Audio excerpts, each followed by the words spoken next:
Primera cosa que Dios aborrece, el orgullo. Proverbios 16:5. El orgullo, ¿cuántas veces lo hemos escuchado, no? Es una de esas palabras que, cuando la oímos, automáticamente pensamos en alguien más. Ah, sí, esa persona es muy orgullosa, decimos. Pero pocas veces nos detenemos a reflexionar si el orgullo también está dentro de nosotros. Lo interesante es que la Biblia no toma este tema a la ligera. De hecho, lo menciona de forma contundente. Abominaciones a Jehová todo altivo de corazón, ciertamente no quedará impune. Proverbios 16:5. O sea, Dios aborrece el orgullo, lo rechaza de una manera total. ¿Pero por qué? ¿Por qué es tan importante esto para Dios? El orgullo, desde su raíz, es un problema profundo del corazón. Es la actitud de creerse autosuficiente, de pensar que no necesitamos a Dios ni a los demás. Es cuando decimos, tal vez no en voz alta, pero sí en nuestro interior: yo puedo solo, no necesito a nadie. Y en ese momento nos alejamos de la humildad que tanto agrada a Dios. El orgullo fue lo que llevó a Lucifer a caer. Esa idea de ser superior, de querer estar por encima de los demás e incluso de Dios. Y ese mismo orgullo es el que muchas veces nos frena en nuestro crecimiento espiritual y personal. Cuando dejamos que el orgullo se apodere de nosotros, empezamos a pensar que lo que tenemos, lo que hemos logrado, es gracias solo a nuestro esfuerzo. Perdemos la capacidad de ser agradecidos y, aún más grave, dejamos de depender de Dios. El orgullo nos ciega, y una vez cegados, es difícil ver nuestra propia necesidad de arrepentimiento y cambio. Mira lo que dice Santiago 4:6.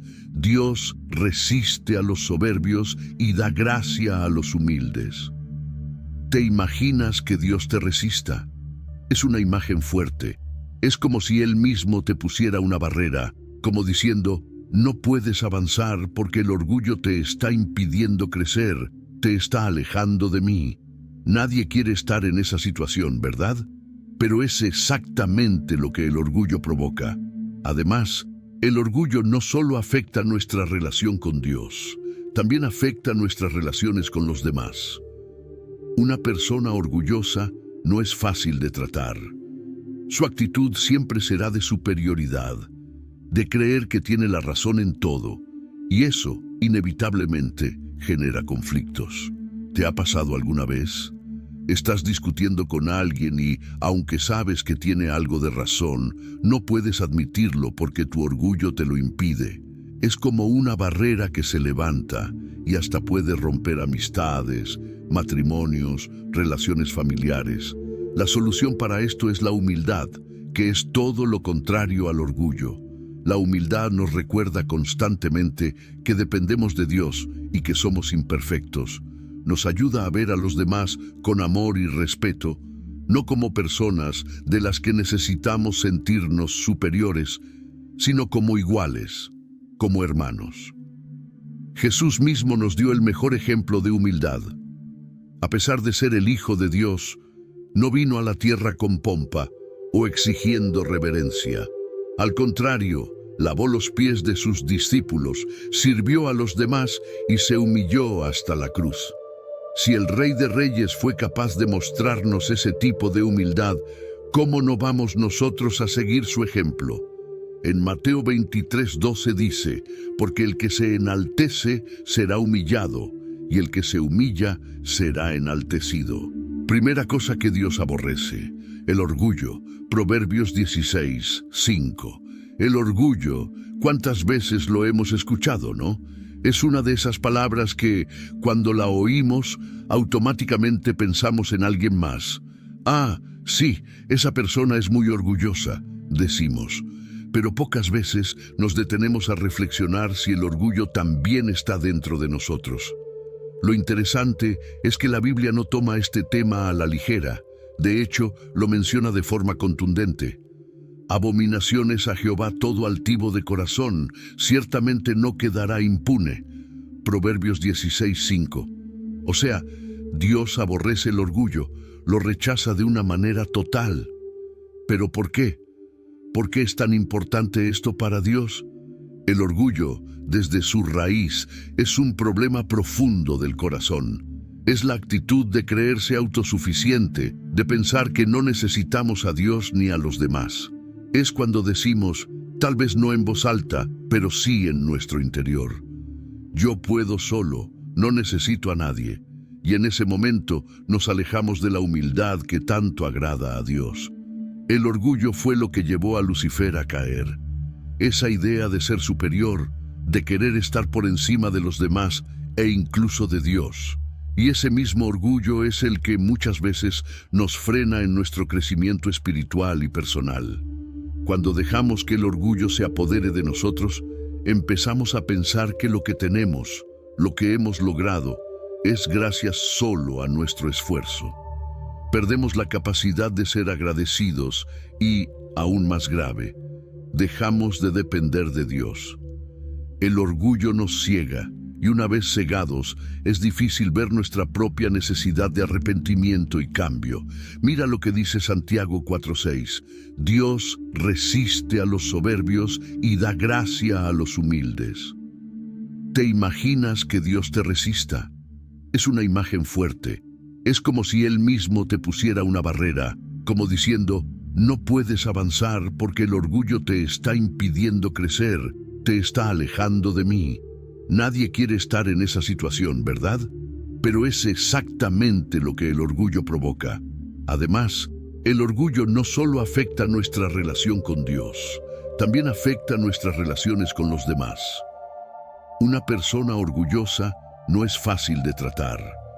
Su actitud siempre será de superioridad, de creer que tiene la razón en todo, y eso, inevitablemente, genera conflictos. ¿Te ha pasado alguna vez? Estás discutiendo con alguien y, aunque sabes que tiene algo de razón, no puedes admitirlo porque tu orgullo te lo impide. Es como una barrera que se levanta y hasta puede romper amistades, matrimonios, relaciones familiares. La solución para esto es la humildad, que es todo lo contrario al orgullo. La humildad nos recuerda constantemente que dependemos de Dios y que somos imperfectos. Nos ayuda a ver a los demás con amor y respeto, no como personas de las que necesitamos sentirnos superiores, sino como iguales, como hermanos. Jesús mismo nos dio el mejor ejemplo de humildad. A pesar de ser el Hijo de Dios, no vino a la tierra con pompa o exigiendo reverencia. Al contrario, lavó los pies de sus discípulos, sirvió a los demás y se humilló hasta la cruz. Si el Rey de Reyes fue capaz de mostrarnos ese tipo de humildad, ¿cómo no vamos nosotros a seguir su ejemplo? En Mateo 23:12 dice, porque el que se enaltece será humillado, y el que se humilla será enaltecido. Segunda cosa que Dios aborrece, la lengua mentirosa. Proverbios 6:16-17, las mentiras. ¿Cuántas veces hemos escuchado la típica frase de una pequeña mentira no hace daño? O es solo una mentira piadosa. Pero cuando lo miramos desde la perspectiva de Dios, la cosa cambia drásticamente. En Proverbios 6:16-17, la Biblia dice algo bien fuerte. 6 cosas aborrece Jehová, y aún 7 abomina su alma: los ojos altivos, la lengua mentirosa. Y ahí está, la mentira es una de esas cosas que Dios no solo rechaza, sino que aborrece, que detesta con todo su ser. ¿Por qué una mentira es tan grave a los ojos de Dios? Pues pensemos en esto: Dios es verdad. Jesús mismo dijo en Juan 14:6, yo soy el camino, la verdad y la vida. La mentira es completamente contraria a la naturaleza de Dios. Y no solo eso, sino que el enemigo de nuestras almas, Satanás, es llamado el padre de la mentira. Juan 8:44. Mentir es alinearnos con lo opuesto a lo que es Dios. Es abrir una puerta para que el engaño entre en nuestra vida y nos desvíe del camino correcto. Ahora, lo más interesante es que las mentiras no siempre son grandes o evidentes. Muchas veces son esas mentiras pequeñas las que nos atrapan más fácilmente. Mentimos para no quedar mal, para evitar un conflicto, o incluso para hacer sentir mejor a alguien. Pero lo que no siempre vemos es que, a la larga, esas mentiras crean un ambiente de desconfianza. Una vez que alguien descubre que hemos mentido, incluso en lo más mínimo, la confianza se rompe. Y en las relaciones, la confianza es como el pegamento que mantiene todo unido. Sin confianza, todo empieza a desmoronarse. Otra razón por la que Dios aborrece la mentira es porque va en contra de la justicia y la rectitud. Cuando mentimos, manipulamos la realidad para nuestro beneficio, para conseguir algo que queremos o para protegernos de las consecuencias de nuestros actos. Y eso es injusto. Piensa en un juicio, por ejemplo. Si un testigo miente, se podría condenar a una persona inocente o liberar a alguien culpable. La mentira siempre altera la verdad y lleva a la injusticia, y Dios es un Dios justo. Él quiere que vivamos en un mundo donde prevalezca la verdad y donde todos podamos confiar los unos en los otros. Y claro, no podemos olvidar el impacto que tiene la mentira en nuestra relación con Dios. Mentir es un pecado que separa, que nos aleja de su presencia. Y, como cualquier pecado, cuando no lo confrontamos y seguimos en ese patrón, nuestra conciencia se va endureciendo. Llega un punto en el que ya ni siquiera nos sentimos mal por mentir, y eso es un lugar peligroso para estar espiritualmente. Como dice Proverbios 12:22, los labios mentirosos son abominación a Jehová, pero los que hacen verdad son su contentamiento. Entonces, ¿qué podemos hacer para alejarnos de esto? Primero, ser conscientes de nuestras palabras. Cada vez que sentimos la tentación de mentir, aunque sea algo pequeño, debemos detenernos y preguntarnos, ¿es esto lo que Dios quiere de mí? ¿Estoy reflejando la verdad de Dios con mis palabras? A veces, decir la verdad puede ser incómodo o incluso causar problemas, pero siempre es lo correcto. La integridad es algo que Dios valora profundamente, y ser personas de palabra, personas que otros puedan confiar, es parte de vivir una vida que agrada a Dios. En Efesios 4:25, Pablo nos exhorta, por lo cual, desechando la mentira, hablad verdad cada uno con su prójimo. Es un recordatorio claro de que la verdad debe ser parte de nuestro día a día, en todas nuestras conversaciones, en nuestras acciones y en nuestra forma de vivir. Cuando hacemos esto, reflejamos el carácter de Dios, quien es la verdad absoluta. Así que, si alguna vez nos vemos en una situación donde pensamos que una mentira pequeña no va a hacer daño, recordemos que para Dios no hay mentiras pequeñas o grandes. Toda mentira es una distorsión de la verdad. Y si queremos caminar en integridad y en sintonía con su voluntad, debemos ser personas que hablan con verdad en todo momento. Tercera cosa que Dios aborrece: las manos que derraman sangre inocente. Proverbios 6:17. Este es un tema difícil, ¿verdad?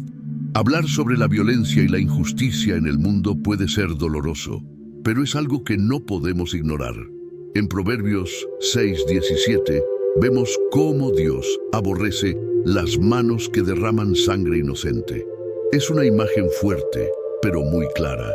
Dios odia la violencia, especialmente cuando las víctimas son personas inocentes. Y lamentablemente, vivimos en un mundo donde esto sucede a diario. Dios valora la vida de una manera que muchas veces nosotros no comprendemos completamente. Desde el principio, en Génesis, vemos que cuando Caín mató a Abel, la sangre de Abel clamaba desde la tierra. Génesis 4:10. La vida de cada ser humano es valiosa para Dios porque somos su creación. Él nos formó a su imagen y semejanza, lo que significa que cuando una vida es tomada de manera injusta, va en contra de su naturaleza, de su plan para la humanidad. Ahora, muchos de nosotros podemos pensar, bueno, yo nunca he derramado sangre inocente, no soy una persona violenta. Y es cierto, tal vez no hemos cometido un acto de violencia física, pero Jesús nos lleva a reflexionar aún más profundamente en Mateo 5, 21-22, donde habla sobre el odio en el corazón. Él dice que incluso si solo sentimos ira contra alguien sin motivo, ya estamos caminando en un terreno peligroso. Jesús compara la ira injusta con el asesinato porque sabe que todo acto violento comienza en el corazón. Las guerras, los conflictos, los asesinatos, todos esos actos terribles nacen de corazones llenos de odio, rencor y deseos de venganza. Así que, aunque nunca hayamos levantado nuestras manos para herir a alguien físicamente, la pregunta que deberíamos hacernos es: ¿he permitido que la ira, el resentimiento o el odio tomen control de mi corazón? Porque, a los ojos de Dios, estas emociones son el punto de partida para algo mucho peor si no las detenemos a tiempo. Por eso Jesús nos llama a perdonar, a amar a nuestros enemigos, a orar por aquellos que nos persiguen. Mateo 5:44. No solo para evitar que cometamos un acto violento, sino para proteger nuestro corazón de volverse duro y lleno de maldad. La Biblia es clara. Dios es un Dios de justicia.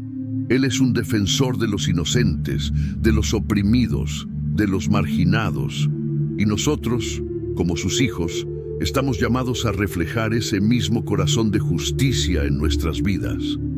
No podemos ser personas que simplemente ven la maldad y la injusticia y no hacen nada al respecto. Al contrario, debemos ser voces que clamen por la justicia, que defiendan a aquellos que no pueden defenderse y que busquen la paz en un mundo lleno de conflicto. Romanos 12:18 nos exhorta a vivir en paz con todos, en la medida de lo posible. Esa es nuestra responsabilidad como seguidores de Cristo. Ser pacificadores, ser manos que traen ayuda, consuelo y protección, no violencia.